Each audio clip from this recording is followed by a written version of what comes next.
주시는 말씀을 보겠습니다. 누가복음 8장입니다. 누가복음 8장. 요한 목사님 없으세요? 이 모니터 좀 올려주시면 되겠네요. 누가복음 8장입니다. 1절로 3절 말씀입니다. 소리가 나는 것은 충돌하기 때문에 그렇습니다. 주파수가 충돌하기 때문에 소리가 나는 것입니다. 무슨 마이크 주파수가 충돌이 잘못 주파수를 선정해서 그렇습니다. 8장 1절로 3절, 짧은 구절이라서 우리 합독하겠습니다.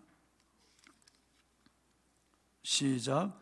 그 후에 예수께서 각 성과 마을에 두루 다니시며 하나님의 나라를 선포하시며 그 복음을 전하실세 12 제자가 함께 하였고, 또한 악기를 쫓아내심과 병 고침을 받은 어떤 여자들 곧 7 귀신이 나간 자 막달라인이라 하는 마리아와 헤롯의 청지기 구사의 아내 요한나와 수산나와 다른 여러 여자가 함께하여 자기들의 소유로 그들을 섬기더라.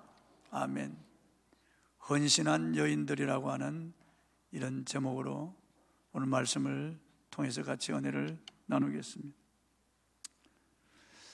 오늘 본문 1절에 보면은 예수님께서 각 마을을 두루 다니시며 하나님의 나라를 선포하셨다고 하셨습니다. 누가복음의 특징이 하나님 나라 선포예요. 하나님의 나라에 대해서 많이 기록되어 있습니다. 하나님의 나라는 하나님이 다스리는 나라죠. 하나님의 통치권이 미치는 그런 나라입니다. 하나님의 말씀에 순복하는 백성들이 있는 나라가 하나님의 나라입니다. 이 세계는 악한 자 안에 처하였다고 성경은 말씀하고 있습니다.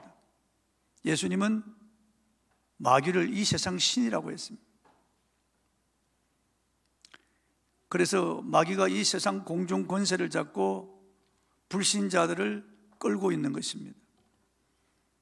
그래서 이 마귀가 통치하는 이 세상, 저주와 불행이 많고 질병과 고초가 많습니다. 마귀로 인하여 이 세상에 죄가 들어왔고, 이 죄 때문에 모든 사람이 죄 아래서 고난당하고 고초를 겪다가 죽어서 영원한 지옥으로 떨어지는 것이에요. 그래서 하나님의 나라가 아닌 곳은 비참한 거예요. 저주받은 곳에 너무나 불행한 것입니다. 저는 어제 개인적으로 제 매형 임태근 장로님이 돌아가셔서 제가 천국 환송 예배를 인도하고 또 장지에 가서 제가 봉안 예배를 인도했습니다. 우리 제 매형인 임태근 장로님은 예수를 잘 믿고 교회를 잘 섬기다가 하나님의 부르심을 받았습니다.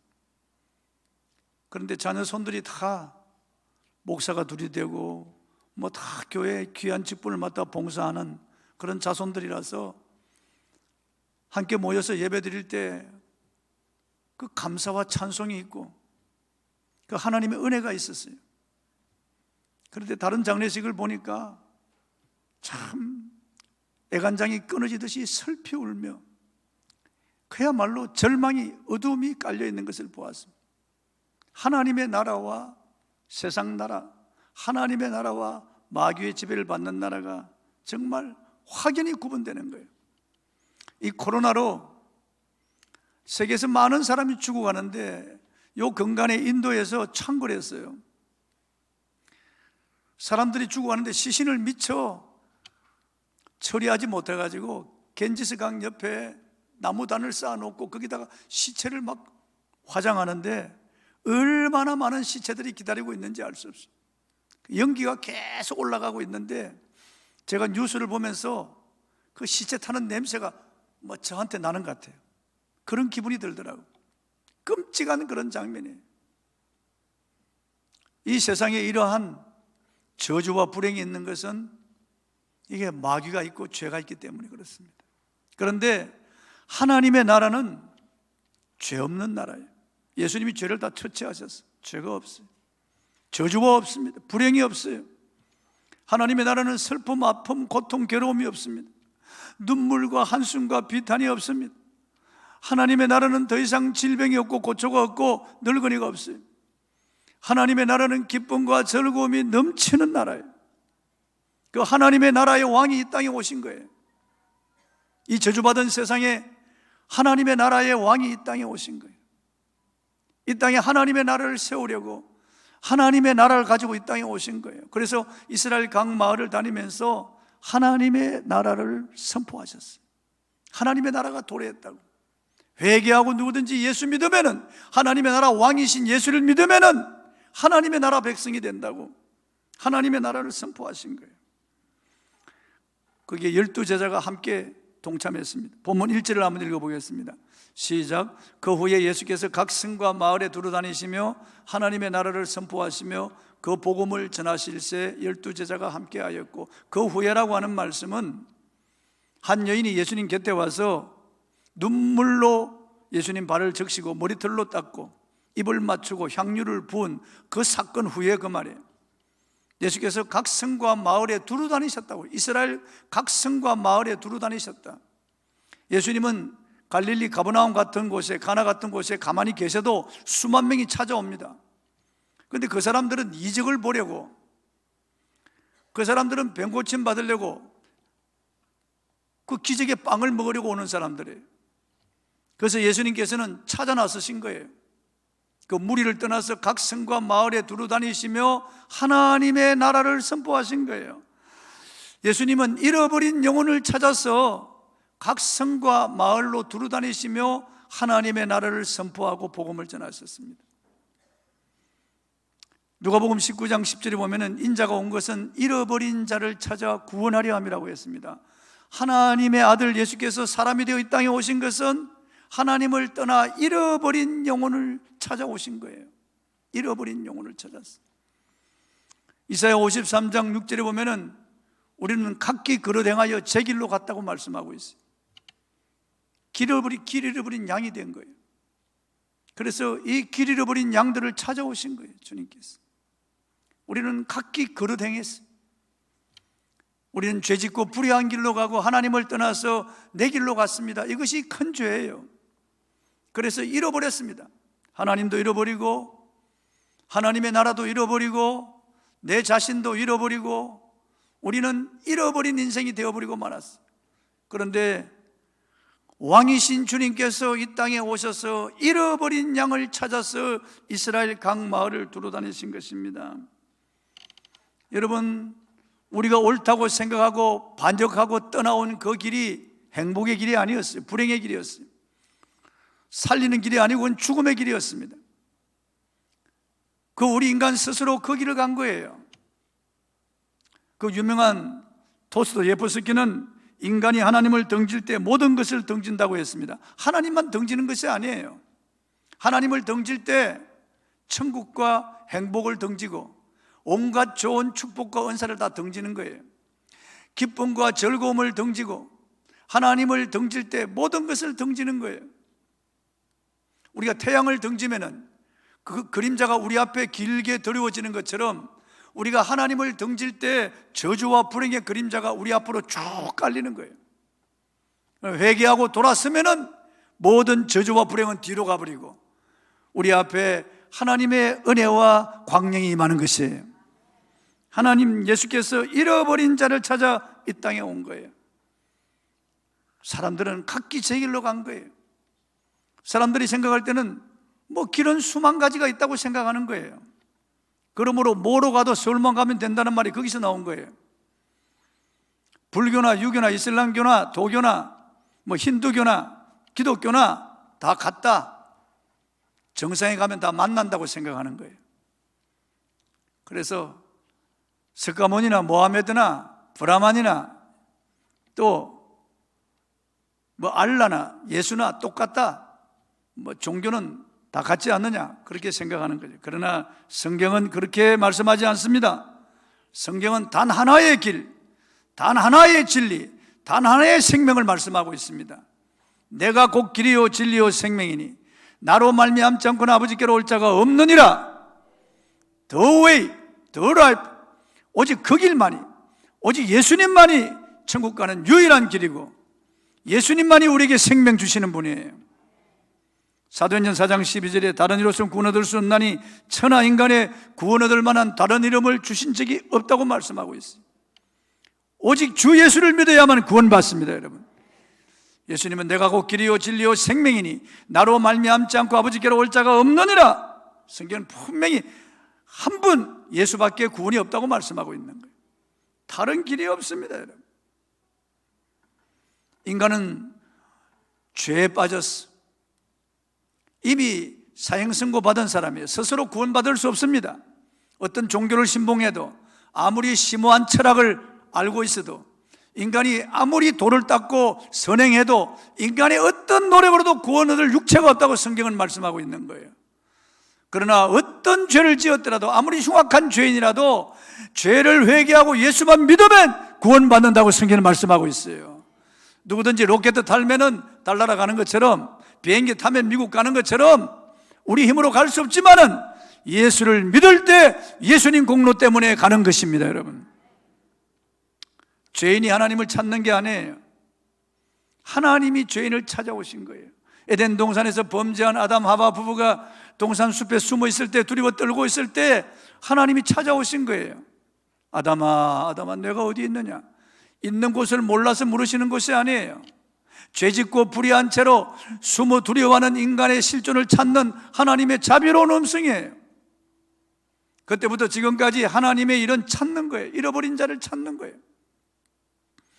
예수님이 이 땅에 오신 것, 잃어버린 자를 찾아 구원하기 위해서 오셨습니다. 각 마을을 두루 다니신 것도 잃어버린 자를 찾아서 각 마을을 두루 다니신 거예요. 예수님 누가복음 15장에서 길을 잃어버린 양 한 마리, 그 목자가 양 한 마리가 없어진 것을 알고 99마리를 안전지대에 두고 잃어버린 양을 찾아서 산을 넘고 물을 건너 헤매다가 찾은 적 어깨에 메고 돌아와 기뻐하고 즐거워한다고 그랬어요. 바로 성자 하나님이신 예수님을 말하는 거죠. 한 여인이 한 드라크마를 잃어버렸습니다. 등불을 켜서 집안을 샅샅이 썰고 닦고 찾아서 결국 찾은 적 기뻐하고 즐거워한다고 그랬어요. 성령님의 찾으시는 사역이에요. 그리고 한 아버지 두 아들이 있는데 한 아들 잃어버렸어요. 잃어버린 아들을 찾았을 때 큰 기쁨으로 잔치하는 그 아버지가 바로 우리 하늘 아버지라고 성경은 말씀하고 있는 거예요. 주님은 이 찾는 사역을 위해서 12제자를 택하시고 함께 있게 하셨습니다. 12제자의 이름은 베드로, 안드레, 야고보, 요한, 빌립과 바돌로메, 도마와 마테, 알페의 아들 야고보, 다데오, 그리고 시몬, 가롯 유다입니다. 주님과 함께 있게 하신 거예요. 함께 있게 하는 것이 그게 제자 훈련이에요. 예수님이 하시는 말씀을 듣고 예수님이 하시는 그 일을 보고 그리고 경험하도록 함께 있게 하는 거예요. 주님 앞에 머물러 있게 하는 거죠. 우리도 마찬가지예요. 우리가 주님을 택한 것이 아니에요. 주님이 우리를 택하여 불러주신 거예요. 예수님 말씀하셨어요. 너희가 나를 택한 것이 아니고 내가 너희를 택하여 세웠다고 말씀하시거든요. 아버지께서 내게로 오지 아니하면 내게로 올 자가 없다고 말씀하셨어요. 그렇기 때문에 주님이 여러분을 부르시고 주님이 여러분을 세우신 것 믿으시면 아멘 하세요. 우리는 주님의 제자들이에요. 함께 있게 하는 것이 바로 예배예요. 눈에 보이지 않지만 성령으로 주님이 예배 가운데 임재하여 계시겠다고 약속하신 대로 우리 가운데 계시는 거예요. 우린 예배를 통해서 주님의 음성을 듣기도 하고 예배를 통해서 우리는 주님과 교제하며 주님을 닮아가는 거예요. 그래서 예배가 중요한 거예요. 이 예배는 찬양도 있고 말씀도 있고 기도도 있고 헌신도 있고 교제도 있는 거예요. 예배가 중요한 거예요. 그런데 12제자만 주님과 함께 했던 것이 아니에요. 여인들도 주님과 함께 했습니다. 본문 2절입니다. 읽어보겠습니다. 시작. 또한 악기를 쫓아내신과 병고침을 받은 어떤 여자들 곧 7 귀신이 나간 자 막달라인이라 하는 마리아와 그랬어요. 많은 여인들이 주님과 함께 했습니다. 주님과 제자들이 쓸 비용 70인의 제자들이 또 있었거든요. 이들 먹이고 재우고 입히고 그 비용들을 여인들이 다 대했다는 거예요. 여인들이요. 이 참 대단한 분들이에요. 이 여인들은 전에 악기 들린 자들, 그리고 7 귀신 들린 자들, 그리고 병 고침 받은 자들이에요. 주님의 은혜가 너무나 커서 이 구원의 은혜 갚을 길이 없어서 그들의 모든 것을 다 바쳐서 주님과 그 사역을 위해서 헌신했던 그런 여인들이었어요. 여러분, 이 시대는 여인들의 인권을 인정하지 않았던 그런 시대였습니다. 아니, 예수님 오기 500년 전에 살았던 소크라테스나 아리스토텔레스 같은 그 시대에도 여인들을 평가하기를 남자와 짐승의 중간 정도로 생각했어요. 여인들을 아주 우습게 알았다는 거죠. 주님이 사역하신 그 당시 유대교도 유대인들과 이방인들을 구분해서 이방인들을 차별했습니다. 짐승보다 못한 존재라고 생각했죠. 유대인들은 월등하고 우등하고 이 이방인들은 열등한 존재라고 생각했습니다. 그리고 남자와 여자도 이 여자는 남자보다 열등하다고 생각했어요. 수에 치지도 않았습니다. 인정하지도 않았죠. 어른과 아이들 차별해서 아이들 역시 숫자도 치지 않았어요. 그러니까 차별했어요. 그 사회가 그렇습니다. 문제는 초기 교회 지도자들조차도 여인들을 차별했다는 것을 보면 놀라지 않을 수가 없습니다. 초대교회 교보로 불리우는 오리겐에서는 이런 말을 했습니다. 여자가 아무리 존경할 만한 말을 하고 거룩한 말을 하더라도 남자는 거기에 귀를 기울여서는 안 된다. 결과적으로 볼 때 여자의 입에서 나온 말 중에서 제대로 된 말이 없기 때문이다. 우리 여성들한테 열받죠. 우리 장로교를 창설한 존 칼빈도 이런 말을 했습니다. 모든 여자는 자신이 남자보다 열등하다는 것을 인식하도록 태어난다. 아니, 종교개혁을 이룬 업적이 있는 이런 분도 훌륭한 점이 많죠. 그런데 여자들에 대한 편견이 있었다고 하는 것을 알 수가 있습니다. 자기들도 여자에게서 났으면서 이 여인들에 대해서 인정하지 않고 여인들을 무시했다는 거죠. 근대 민주정치가 발전하면서 여성들의 인권이 어느 정도 인정받을 수 있었지만 여전히 여인들은 남자보다 모든 면에서 떨어진다고 생각했어요. 그래서 집에서 자녀들이나 양육하고 교육시키는 그 일을 맡기고 참정권을 주지 않았습니다. 그래서 대통령을 뽑고 국회의원을 뽑는데 여인들은 투표권이 없었어요. 그러다가 민주정치가 발달했다고 하는 영국에서조차도 1918년 여인들에게 투표권을 주었습니다. 민주정치의 꽃이라고 불리는 미국에서조차 1920년에야 여인들에게 참정권을 주었습니다. 우리나라는 1948년 정부가 들어서고 난 다음에 여인들에게 투표권을 주었습니다. 지금도 각처에 이슬람교를 믿는 나라에서는 여인들에게 참정권을 주지 않는 나라가 대다수입니다. 사우디아라비아도 불과 몇 년 전에 참정권을 주었습니다. 그런데 우리 주님은 아무도 차별하지 아니하시고 주님 모두를 사랑하셨어요. 주님 특별히 이 여인들을 존중하셨어요. 그리고 어린아이들도 주님은 존중하셨습니다. 어린아이들이 주님께로 오는 것을 제자들이 막자 주님은 분노하셨어요. 아이들이 내게 오는 것을 금하지 말고 용납하라. 천국은 이런 자의 것이라고 주님 말씀하셨어요. 그리고 어린아이들을 안으시고 일일이 안수기도 해주셨어요. 주님은 절대 아이들을 차별하지 않으셨어요. 주님 절대 여인들을 차별하지 않으셨어요. 차별하는 말을 한마디도 하지 않으셨어요. 차별하기는커녕 주님께서 여인들의 이 모든 이런 어려운 문제를 해결하시고 악귀를 쫓아주시고 7 귀신을 쫓아내시고 여인들의 병을 고쳐주시고 그리고 그들을 구원해 주셨어요. 그래서 그 여인들은 그 주님의 은혜가 너무나 감사해서 자발적으로 자기 것을 다 바쳐서 주님과 그 제자들 하나님 나라를 위해서 헌신했던 것입니다. 과거에 우리도 마찬가지죠. 우리도 주님을 알지 못하고 마귀를 따라 살았던 사람들이, 육체의 욕심을 따라 살았던 사람들이, 우린 다 자행자제하고 그릇 행하여 제 길로 갔던 사람들이에요. 우리도 죄의 종노릇하고 마귀에 속해 있던 그런 사람들인데 주님께서 우리를 구원해 주셨어요. 하나님이 그 아들을 희생시키시고 하나님의 아들이 우리를 위하여 십자가에 살찌고 피 흘려 죽으시고 우리를 구원해 주신 거예요. 저와 여러분이 이 갚을 길이 없는 이 놀라운 십자가에 이 구원의 은혜를 받았기 때문에 우리도 자발적으로 주님을 섬기는 거예요. 여러분, 무슨 교회 내에 경찰이나 헌병이 있어가지고 억압적으로 이렇게 다스린다고 하면 하겠어요? 정부에서 그렇게 호소해도 따라주지 않는데, 아니 교회에서 뭐 그렇게 호소한다고 되겠어요? 무슨 공권력을 동원해서 한다고 해도 되겠어요? 우리 교회 학교 교사들 아침 일찍 나와서 전화하고 준비하고 애들 신방하고, 어떤 교사는 자기 차로 애들 집에 가서 애들 태워가지고 데려옵니다. 교회에서 유류비를 주는 것도 아니고 수고비를 주는 것도 아닌데 자발적으로 교회 학교 교사들이 그렇게 헌신적으로 노력하는 거예요.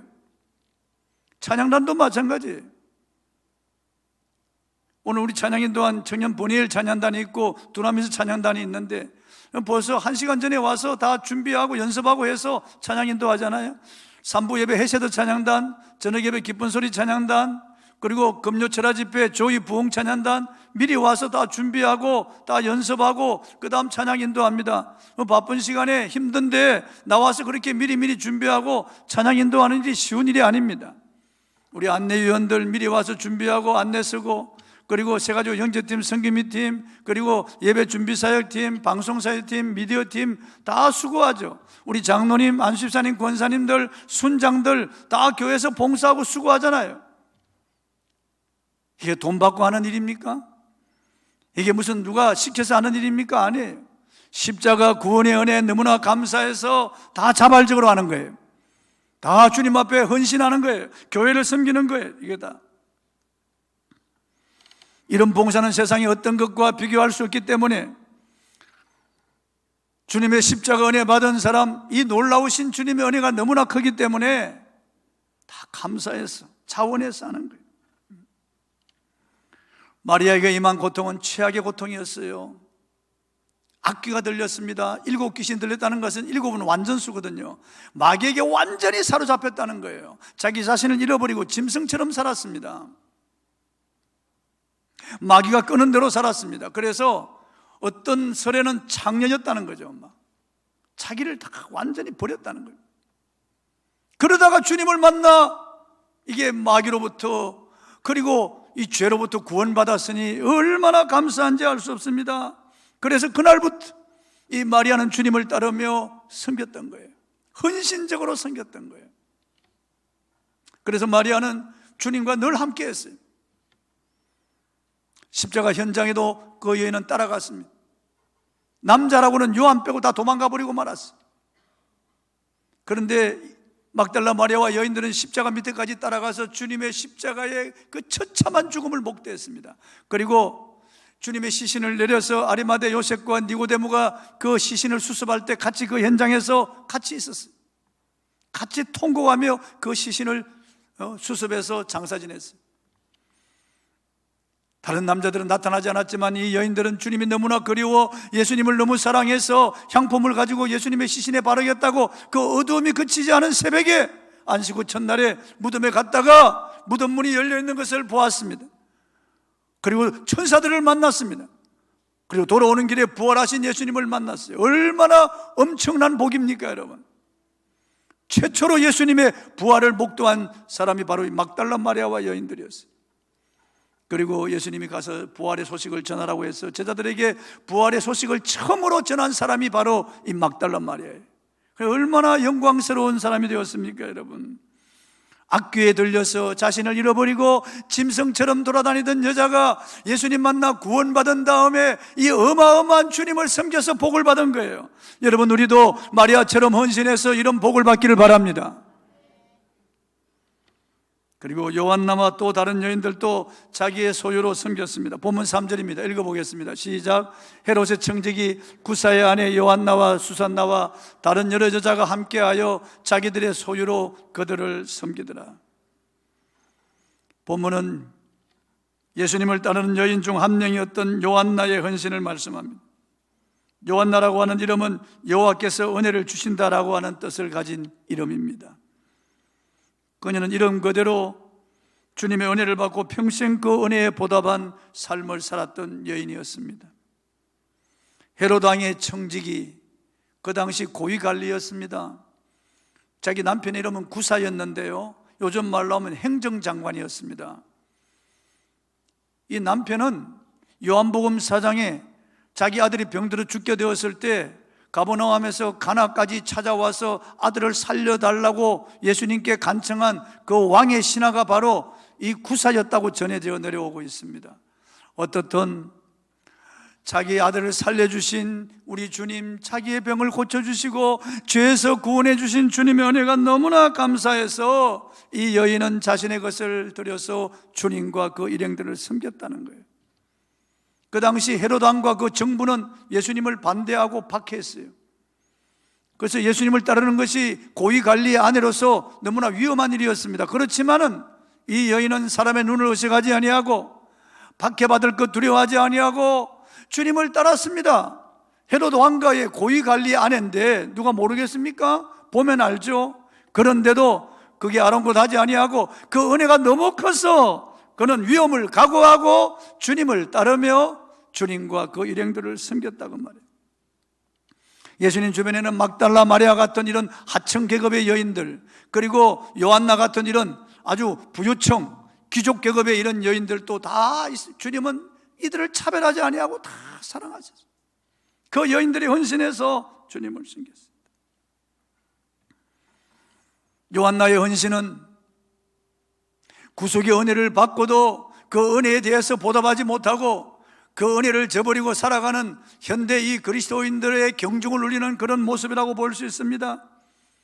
불평과 원망이 습관이 되고 하나님 앞에 나와주는 것으로 생각하는 이 잘못된 종교 습관에 젖어 있는 이 영적 매너리즘에 빠져 있는 이 현대인들에게 훌륭한 믿음의 본보기라고 볼 수 있습니다. 막달라 마리아, 요한나 같은 이런 여인들의 헌신을 보십시오. 자기 소유물을 들여서 주님을 섬겼다고 그랬습니다.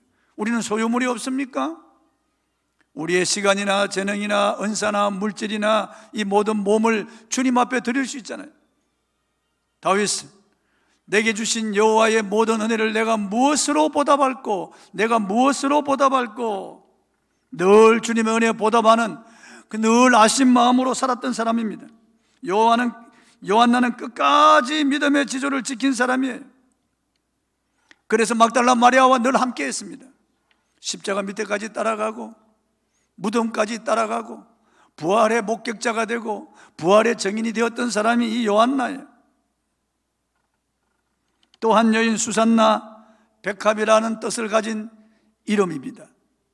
수산나는 다른 곳에 정보가 없어요. 언급된 적이 없습니다. 그래서 이 여인이 어떤 여인인지 제대로 알 수 없지만은 이 여인도 한없는 은혜를 받고 주님을 섬겼던 여인임이 분명합니다. 우리나라에도 복음이 처음 들어온 후에 여인들이 주님과 교회를 섬겨서 오늘 이렇게 한국 교회가 부흥이 된 거예요. 남자들은 도박하고 투정꾼들이 되어 도박하고 술 마시고 그리고 온갖 그런 주색 잡기에 놀아날 때 여인들이 먼저 복음을 듣고 그리고 구원받은 은혜 감사해서 예배드리고 나가서 눈물로 기도해서 이런 남편들이 돌아오는 거예요. 이런 봉건주의 사상에 젖었던 이런 남자들이 여인들의 눈물의 기도로 마음이 녹아져서 돌아온 거예요. 이 여인들이 눈물로 기도하고 자녀들을 신앙으로 가르쳐서 오늘날 그 자녀들이 우리 한국 교회를 이루는 이런 인물들이 된 거예요. 그 여인들의 공로가 얼마나 큰지 알 수 없습니다. 그래서 교회는 여인들이 많은가 봐요. 여인들의 헌신이 없다면 우리 한국 교회 부흥이라는 건 상상할 수도 없는 일이에요. 신앙은 마일리지나 포인트를 쌓아 구원받는 게 아닙니다. 내 힘으로 구원이 불가능한 거예요. 인간이 어떠한 노력으로도 구원받을 육체가 없습니다. 구원은 오직 하나님이 은혜로 주신 거예요. 그런데 그 구원은 하나님이 엄청난 대가를 지불하고 우리에게 주신 거예요. 그의 아들을 희생시키고 예수 그리스도의 십자가에 그 자기 몸 생명을 다 버려서 저와 여러분을 구원해 주신 거예요. 이 놀라운 구원의 은혜를 입었다면 우리가 어떻게 가만히 있을 수가 있겠습니까? 교회를 섬기는 특별한 사람만 구원의 은혜를 입었습니까? 목사나 장로나 이런 사람들만 구원의 은혜를 입은 겁니까? 아니에요. 저와 여러분 동일하게 다 구원의 은혜를 입은 것입니다. 막달라 마리아, 요한나, 수산나만 구원의 은혜를 입은 게 아니에요. 오늘 이 시대를 살아가는 저와 여러분도 구원의 은혜를 입은 사람들이에요. 이 구원의 은혜를 입은 사람들은 어떻게 살아가야 되겠습니까? 갈라디아서 5장 24절에 예수의 사람은 그 육체와 함께 정과 욕심을 십자가에 못 박았느니라고 말씀하고 있어요. 갈라디아서 2장 20절에 내가 그리스도와 함께 십자가에 못 박혔나니 그런즉 이제는 내가 사는 것이 아니요 오직 내 안에 그리스도께서 사시는 것이라. 이제 내가 육체 가운데 사는 것은 나를 사랑하사 나를 위하여 자기 자신을 버리신 하나님의 아들을 믿는 믿음 안에서 사는 것이라고 하는데, 저와 여러분이 당연히 이런 고백이 있어야 되지 않겠습니까? 예수님이 나를 위하여 피 흘려 죽으시고 나를 살리셨는데, 그리고 나를 이런 존귀한 자리에 올려주셨는데, 우리가 가는 길은 영원한 천국길인데, 하나님의 나라 백성이 되었는데, 은혜 입은 사람, 값으로 환상할 수 없는 이런 엄청난 은혜를 입었으니 이제는 이 여인처럼 우리도 나의 것으로 헌신하며 주님의 몸된 교회를 섬기는 이런 성도가 되어야 될 줄로 믿습니다. 섬기는 자에게 주님이 약속하셨어. 내 이름으로 소자에게 냉수 한 그릇 주는 것도 결코 그 상을 잃지 않을 것이라고 했습니다. 내게 각 사람에게 줄 상이 있어 각각 그 일한 대로 갚아주리라고 말씀하고 있어요. 우리의 수고가 결코 헛되지 않습니다. 우리의 희생과 헌신이 결코 헛되지 않습니다. 주님의 나라에서 해와 같이 빛나는 날이 올 것입니다. 그러므로 여러분 부지런히 주님을 위해서 헌신하시고 교회를 위해서 헌신하는 저와 여러분이 되기를 바랍니다. 찬송하고